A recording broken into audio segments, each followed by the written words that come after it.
하나님의 말씀 히브리서 12장 14절 히브리서 12장 14절 모든 사람으로 더불어 화평함과 거룩함을 조쳐라.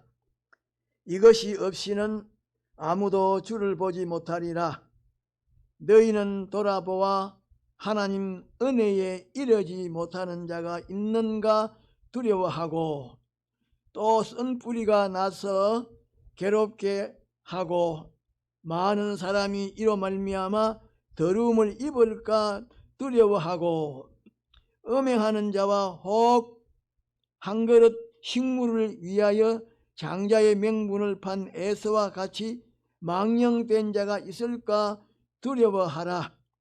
너희의 아는 바와 같이 저가 그 후에 축복을 기업으로 받으려고 눈물을 흘리며 구하되 버린 바가 되어 회개할 기회를 얻지 못하였느니라.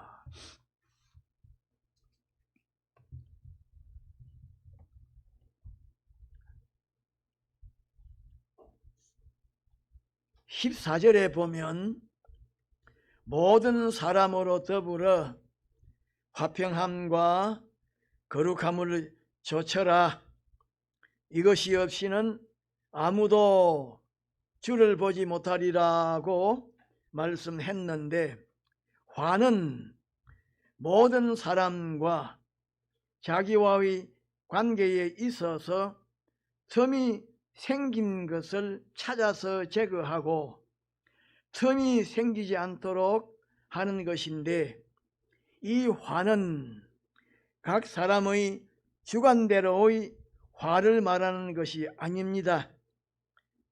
하나님 편에서 하나님의 법도대로의 화요, 하나님의 법도를 기준으로 해서 비판하고 평가한 화를 말하는 것입니다.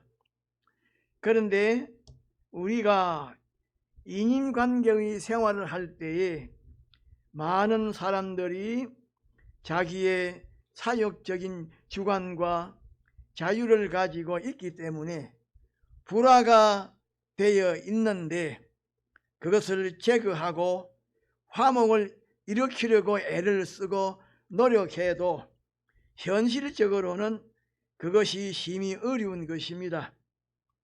그런데 불화와 화목에는 성경이 말하는 불화와 화목이 있고, 인간의 잘못되고 삐뚤어진 사욕과 주관으로 생겨진 불화와 화목이 있기 때문에 우리는 성경이 말하는 불화를 제거하고 성경이 말하는 화목을 위해서 애를 쓰고 노력해야 합니다.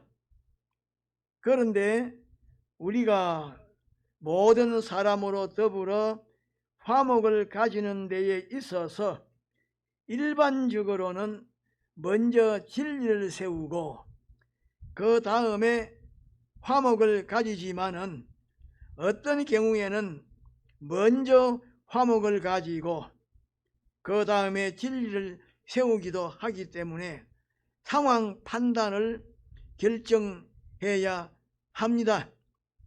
일률적으로 시행하면 오히려 배단을 일으키게 됩니다.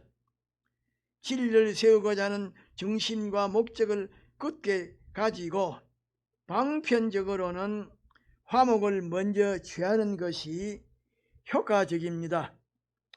그러므로 경제적으로나 활동적으로나 인격 교제적으로나 사회활동적으로나 사업적으로나 다른 사람으로 더불어 불화를 일으키지 않도록 주의하고 힘쓰는 것이 필요합니다.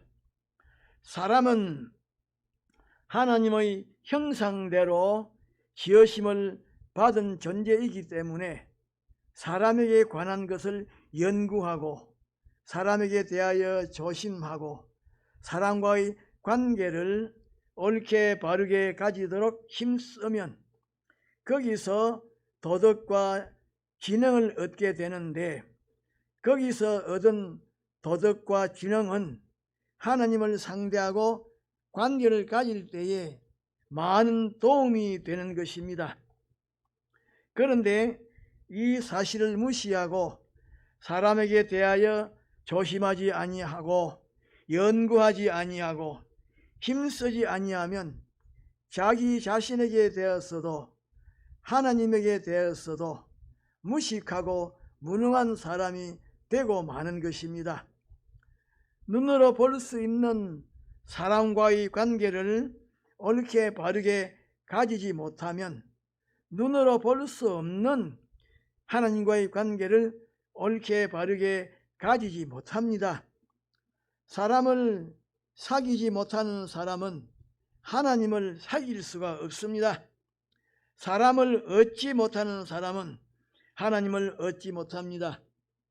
사도 바울은 사람을 얻는 것이 하나님을 얻는 것임을 깨달아서 알았기 때문에 고린도전서 9장 19절로 22절에 보면 내가 모든 사람에게 자유하였으나 스스로 모든 사람에게 종이 된 것은 더 많은 사람을 얻고자 함이라.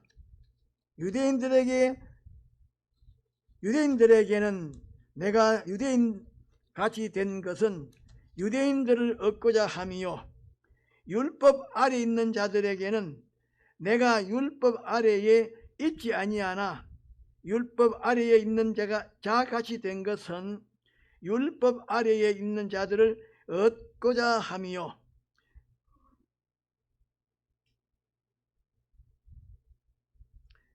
율법 없는 자에게는 내가 율법 없는 자가 아니요 도리어 하나 그리스도 율법 아래에 있는 자나 율법 없는 자 같이 된 것은 율법 없는 자들을 얻고자 함이라. 약한 자들에게는 내가 약한 자와 같이 된 것은 약한 자들을 얻고자 함이요, 여러 사람에게 내가 여러 모양으로 된 것은 아무쪼록 몇몇 사람을 구원코자 함이라고 말씀하셨는데, 위에 말한 것은 우리 믿는 사람이 하나님과 자기 자신에게 대하여 연구해서 하나님과 자기 자신에게 대하여 유식하고 권위가 있는 사람이 되는 데에 있어서 아주 좋은 방편인 것입니다. 그런데 외부에서 내적으로 점점 개선되어 나가는 것이 있고, 또 내부에서 외부로 점점 성화 발전하여 가는 것도 있는데, 사람은 유한한 존재이지만은 하나님처럼 무한하고 신비하고 오묘하고 능란한 존재가 될 수가 있기 때문에 몇 가지의 방편으로 물질이나 어떤 기계를 다루는 것처럼 사람을 그렇게 다루면 안 됩니다. 그런데 사람은 제각각 사욕과 주관과 자유를 가지고 있기 때문에 우리는 그것을 먼저 생각하고 상대방을 상해하지 말고 신중하게 상대하고 관계를 가지는 데에서 성령의 소욕과 감화, 하나님의 법칙으로 서서히 변화시켜서 불목되어 있는 것을 하나씩 하나씩 제거하고 하나님과 우리 자신과 상대방이 온전한 관계를 가지도록 해야 합니다. 그런데 평에는 기본적인 평이 있고 건설적인 평이 있는데, 이 평은 위치를 옳게 바르게 가지는 것입니다. 비판과 평가를 옳게 바르게 하여 위치를 옳게 바르게 가지는 것입니다. 모든 존재는 하나님의 창조적인 가치와 실력과 소욕과 본질과 본성과 위치가 각각 다릅니다. 하나님께서 정하여 주신 위치가 있는데 그것이 종류요, 이름이요, 가치요, 실력입니다. 그런데 모든 존재는 제각각 자기의 위치를 가지고 있고 그 위치마다 의무와 책임과 본분을 가지고 있고 또 모든 존재와 관련성을 가지고 전체에 소속한 하나의 개체로 되어 있는 것이 기본적인 평입니다.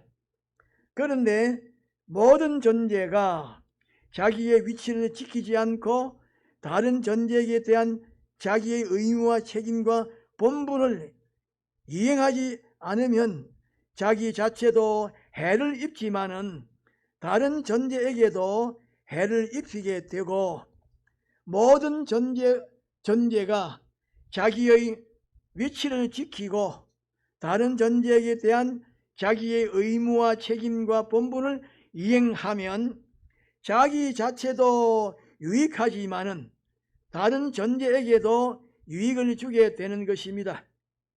그런데 하나님에게서 지으심을 받은 많은 피조물 가운데에서 일반 피조물은 복잡하지 않지만은 사람은 피조물들 중에서 제일 복잡한 피조물이기 때문에 실수를 제일 많이 하고 실패도 제일 많이 하고 반면에 바르게 행함도 제일 많이 하고 성공도 제일 많이 합니다.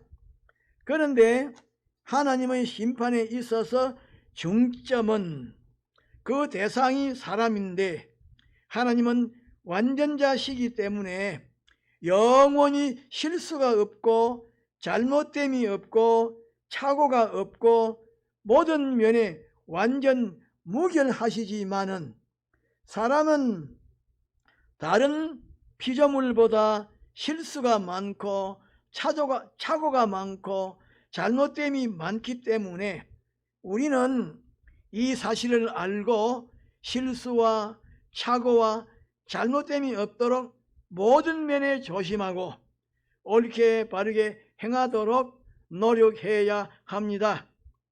우리가 우리의 위치를 지키고 다른 존재에 대한 우리의 의무와 책임과 본분을 성실하게 이행하면 우리는 우리의 위치에 대하여 통달한 자가 되고 우리의 의무와 책임과 본분을 완전히 이행한 권위가 있는 자가 되는데 우리가 우리의 위치를 지키고 다른 존재에 대한 의무와 책임과 본분을 성실하게 이행하는 그것이 하나님을 사귀는 데에 있어서 유일한 방편입니다.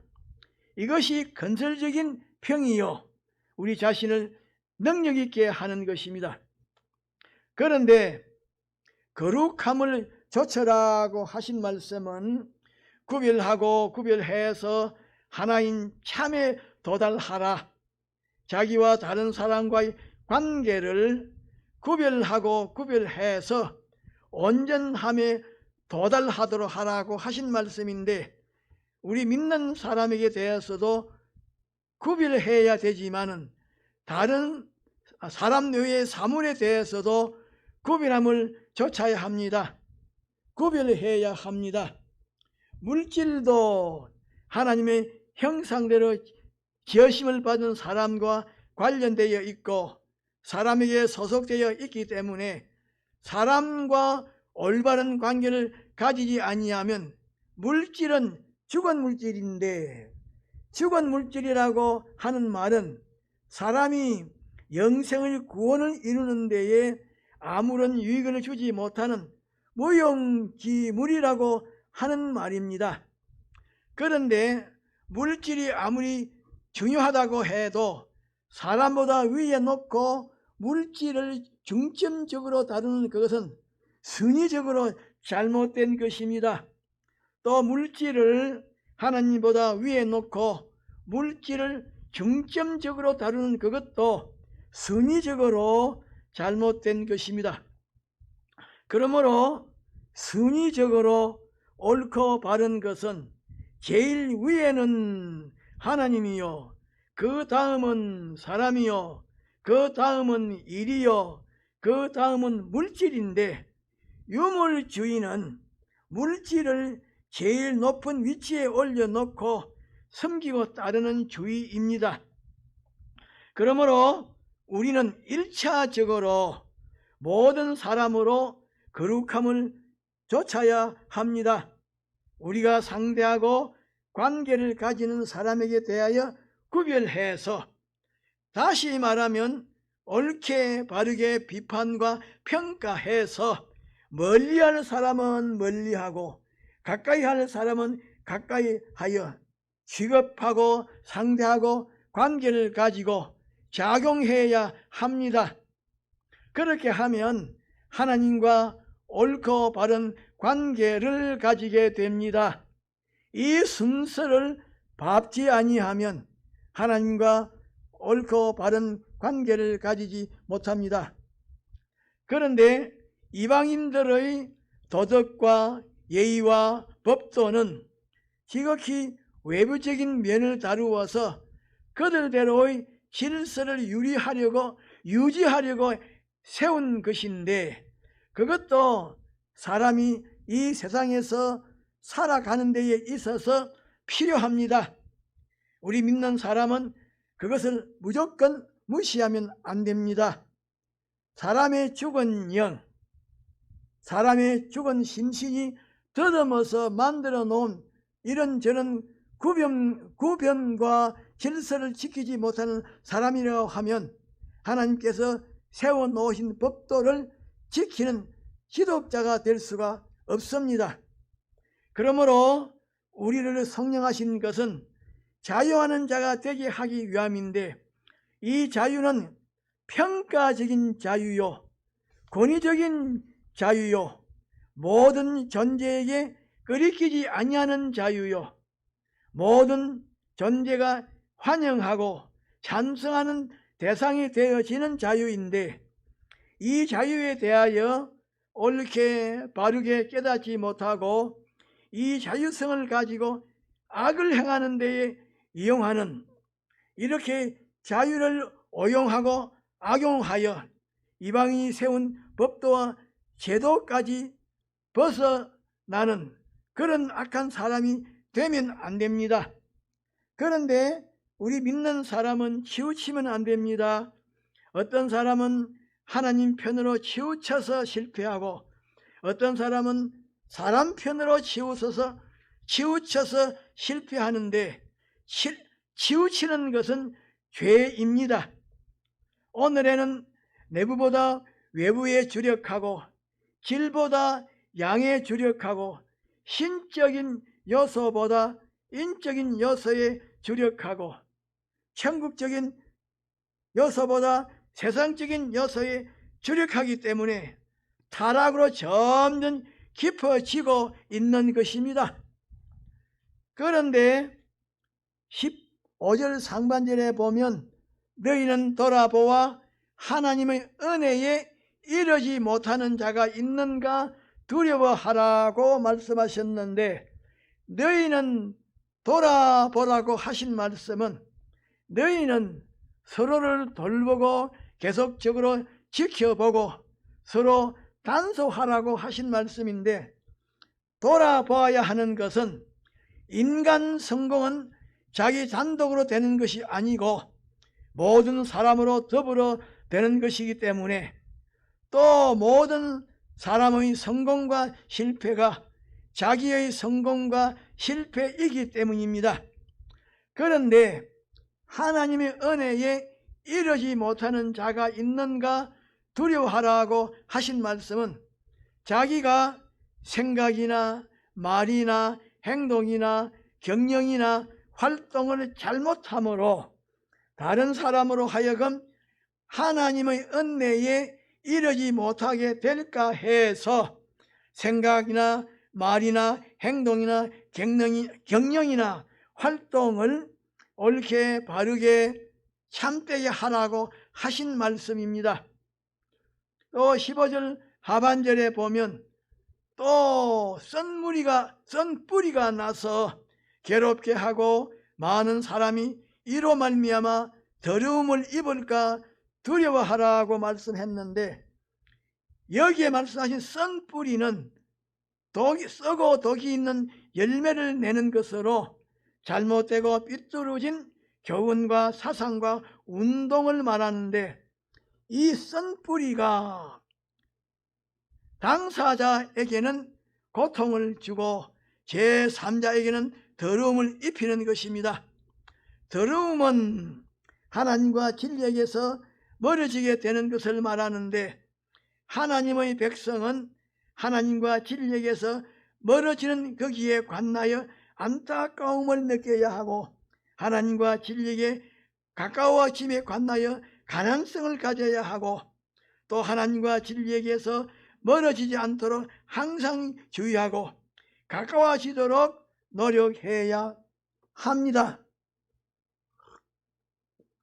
또 16절에 보면 음행하는 자와 혹 한 그릇 식물을 위하여 장자의 맹물을 판 에사와 같이 망령된 자가 있을까 두려워하라고 말씀하셨는데, 음행은 크게 나누면 두 가지 종류로서, 하나는 남녀가 하나님의 말씀을 거역하여 비정상적인 관계를 가지는 육체적인 음행이요, 또 하나는 하나님을 배신하고 이 세상을 하나님보다 더 사랑하고 세상과 하나가 되는 영적인 음행입니다. 노아시대의 사람들이 이 음행으로 말미암아 홍수 심판에서 멸망하였고, 소돔과 고모라도 이 음행으로 말미암아 유황불비로 전멸하였고, 앞으로 예수님의 재림 때에도 이 음행으로 말미암아 망할 것입니다. 이 음행을 철저하게 단속해야 합니다. 망령된 자는 거룩하지 못한 자, 곧 현재의 형편의 비동이 되어 말하고 행동하는 이렇게 시야가 좁은 사람입니다. 에서가 아무리 배가 고파도 1시간만 참으면 밥이 올 것인데 1시간을 참지 못하여 팥죽 한 그릇에 장자의 맹물을 팔아버렸는데, 오늘에도 그런 사람이 많습니다. 잠깐 동안 받는 짧은 고난을 참지 못하여 영혼 장래를 망치는 사람, 자기의 영혼 무공에 흠점을 남기는 그런 사람이 많은데, 우리는 그런 사람이 되지 않도록 노력해야 합니다. 에서는 장자의 명분을 죽 한 그릇에 팔아버림으로 현재의 세상 것을 위하여 하늘에 영원히 참된 복을 무가치한 것으로 여기고, 그것을 위하여 무가치 여기고 내어 던져버리는 자들의 표범이 되었습니다. 그런데 17절에 보면 너희는 아는 바와 같이 제가 그 후에 축복을 기업으로 받으려고 눈물을 흘리며 구하되 버린 바가 되어 회개할 기회를 얻지 못하였느니라고 말씀하셨는데, 모든 것에는 기회가 있고 한계가 있는데, 하나님께서 오래 참으시고 변함없이 은혜를 베푸시는 일로 말미암아 더러운 자는 점점 더러워지고 깨끗한 자는 점점 깨끗하게 됩니다. 기회와 한계는 개인적인 것이 있고 가정적인 것이 있고 사회적인 것이 있고 개별적인 것이 있고 전체적인 것이 있고 시대적인 것이 있는데, 그 기회와 한계를 넘으면 헛일입니다. 그런데 여기에 말씀하신 축복은 에서가 아버지 이삭에게서 받고자 했던 하나님의 실제적인 축복을 말합니다. 그런데 기업은 구약 성경이 하나님께서 하나님의 백성에게 약속하신 땅의 소유를 가리키는 것인데, 여기에서는 하나님의 아들됨과 연결됩니다. 예수님께서는 만유의 상속자로서 하나님의 아들이시며 우리 믿는 성도들은 예수님의 대속의 공로를 통하여 아들의 지위를 얻는 자로 하나님의 약속을 상속받을 자들인데, 이러한 우리 믿는 사람의 기업은 하나님의 선물로서 하나님께서 우리 믿는 성도에게 할당하신 것입니다. 그런데 눈물을 흘리며 구하되라고 하신 말씀은 에서가 축복을 받기 위하여 비록 눈물로 그것을 간구했을지라도 라고 하신 말씀인데, 에서의 눈물은 축복을 도로 찾기 위한 눈물이었지 장자의 명분을 통한 하나님의 은혜를 가볍게 생각한 것에 대한 회개의 눈물이 아니었습니다. 왜냐하면 에서가 하나님의 선물을 멸시했기 때문입니다. 에서가 눈물로 간구했음에 불구하고 하나님으로부터 장자권에 대한 제고의 기회를 얻어내지 못한 것은 하나님을 배반한 자의 경우에도 동일하게 해당되는 것으로서 하나님의 선물을 가볍게 여기고 현재의 세상 것을 귀중하게 여기고 위에서 사는 것에 대한 엄중한 경고인 것입니다. 사람의 움직임은 하나님의 무한하신 은혜의 접선이 되어야 성공과 형통이 있는 것이지, 그렇지 아니하면 아무리 밀접하게 날뛰어도 실패와 낭패 분이기 때문에 우리는 우리의 행동이 하나님의 은혜에 접선이 되었는지 그것을 세밀하게 살펴봐야 합니다. 다시 말하면 하나님의 무한하신 은혜에 접선이 되면 하나님께서 우리의 생애에 있어서 협조자가 되시고 우리를 전적으로 책임지십니다. 하나님께서 우리의 생애에 있어서 협조자가 되시고 우리를 책임지시면 성공과 형통과 평안이요 아무도 우리를 해치지 못합니다. 그것이 아니라고 하면 세계를 움직였다고 해도 아무런 가치가 없습니다. 큰 사업체를 경영한다고 해도 아무런 가치가 없습니다. 그런 것들은 사막이라고 하는 문턱을 넘지 못하고 사막으로 완전히 소멸이 되기 때문입니다.